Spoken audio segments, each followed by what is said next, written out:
મિત્રો, શું તમને લાગે છે કે તમે ગરમીમાં પૂરતું પાણી પીવો છો છતાં પણ તમને થાક લાગે છે અને ચક્કર આવે છે? તો કદાચ તમે આ 3 મિસ્ટેક કરી રહ્યા છો. સૌથી પહેલી મિસ્ટેક, ફક્ત સાદું પાણી પીવું. ગરમીમાં બોડીને માત્ર પાણી નહીં પણ મીઠું અને મિનરલ્સ પણ જોઈએ, નહીં તો વીકનેસ આવી જાય છે. બીજી મોટી ભૂલ, ગરમીમાંથી આવીને તરત જ બરફ જેવું ઠંડુ પાણી પીવું. આના લીધે શરીરને અચાનક ઠંડક મળે છે અને બોડીને એડજસ્ટ થવામાં ટાઈમ લાગે છે અને તેના કારણે ચક્કર કે વીકનેસ આવી જાય છે.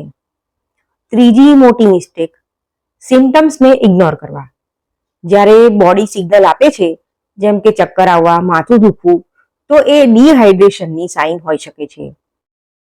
હવે પ્રશ્ન એ થાય કે તો પછી કરવું શું? તો ગરમીમાં ફક્ત પાણી પીવું પૂરતું નથી. તમારી બોડીને મીઠું અને મિનરલ્સ પણ જોઈએ.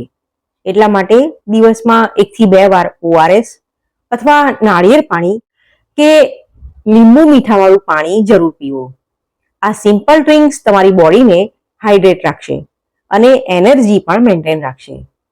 એટલે ગરમીમાં સ્માર્ટ રહો. આવી નાની નાની બાબતો જ મોટી પ્રોબ્લેમ્સથી બચાવે છે. વિડીયો જોવા માટે ખૂબ ખૂબ આભાર.